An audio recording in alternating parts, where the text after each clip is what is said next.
পিয়ালে রাস ও গ্রামীণ মেলার উদ্যোক্তাদের আমার তরফ থেকে অনেক অনেক শুভেচ্ছা। আমি ধন্যবাদ জানাবো এত সুন্দর একটা মঞ্চে আমাকে আহ্বান জানানোর জন্য। সময় যদিও বা খুব অল্প, তবু একদম শুরুতে যে শুরুটা করতে হয়, উৎসবের মরশুম চলছে, মানুষের মনে আনন্দ আনন্দ থাকাটাই তো স্বাভাবিক, কিন্তু সব আলোর পেছনে অন্ধকার থাকে। আমার কবিতা সেই জায়গা থেকে।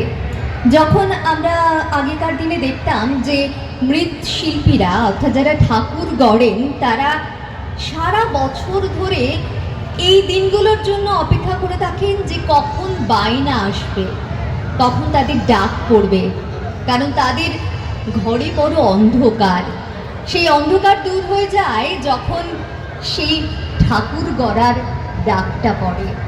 কবি জ্যোতিরিন্দ্র মৈত্রের কবিতা ডাকসাজ প্রতিমায় রং দেয় অভিরাম পাল। বাড়ি ভাড়া বাকি কয় মাস, তবু রুগ্ন ক্লান্ত দেহটুকু ঘিরে অত্যাশ্চর্য আবরণ নিয়ে ঘোরে তালি দেওয়া অস্তিত্বের সামগ্রী সংগ্রহে অভিরাম পাল।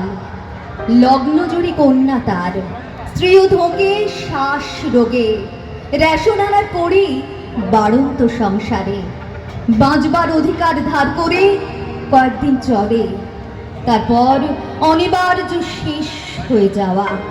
এই তো সেদিন ছোট ভাই মারা গেল গুলি খেয়ে রাস্তার মোড়ে। ওদিকে অনেক রাত্রে ফিরে একদা সুন্দরী তার বোন তনিমাকে চেনে সব পাড়ার মাস্তান।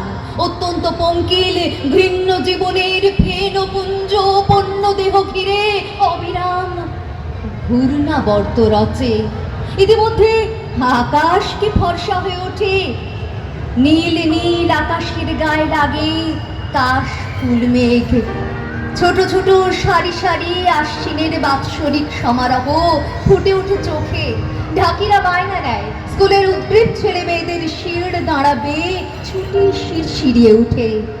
খেলা খেলা অন্ধকারে আলো, ভাঙা দালানের কোণে উঠোনের ঘাস ওঠা বুকে, স্টেশন ট্রেনের বাঁশি, পোড়া কয়লার ধোঁয়া গন্ধ, আর হঠাৎ দূরের দেশ পাহাড়ের বাঁধ ঘুরে পদ্মবিল।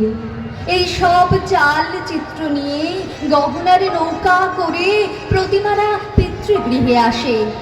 দ্রুত টোকা পড়ে যায় ভাঙা দরজায়, সামন্ত বাড়ির পেয়াদাটা বায়না নিয়ে আনে। মোটা থাম, পূজার দালান ভুলে গেল, আজ কাল পরশুর কথা ভুলে গেল। অনশন, অর্ধাসন, বিরোধ, বিদ্রোহ আর মিছিলের সং সব ভুলে গিয়ে আশ্বিনের সোনার সকাল। ডাকসাজ প্রতিমায় রং দেয় অভিরাম পাল।